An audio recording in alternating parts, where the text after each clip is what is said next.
So what I'm doing here is I'm preparing the edges of the box for the back of the box. And to do that, I have to make sure that all of the edges are flush and flat.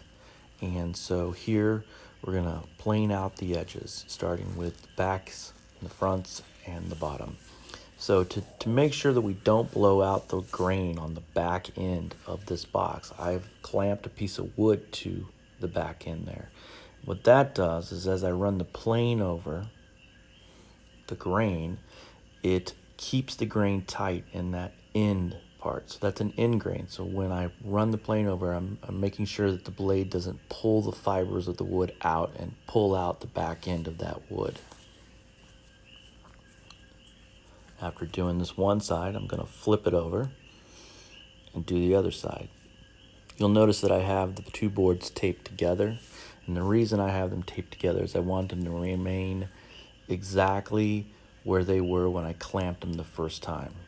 And again, I'm putting wood on the back here, clamping it in, just a scrap piece of wood.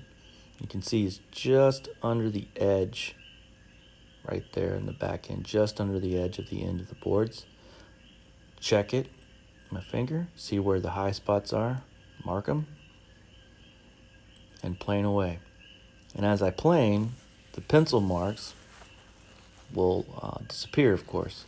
So, and you also notice that when I marked it, I used the edge of the pencil, not the point of the pencil. Here I'm using my rule to check it, make sure it's flat, square. Now that it's nice and square, go ahead and take it out.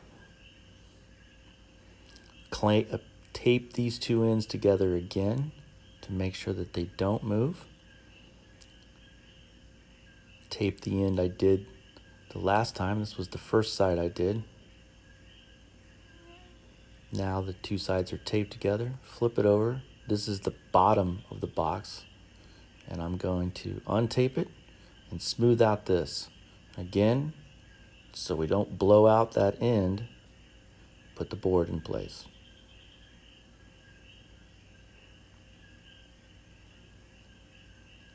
Just knocking the board down a little bit. Come back the other direction, because if you feel like you're going to be blowing out the wood a little bit, then just come back the other direction. There you go.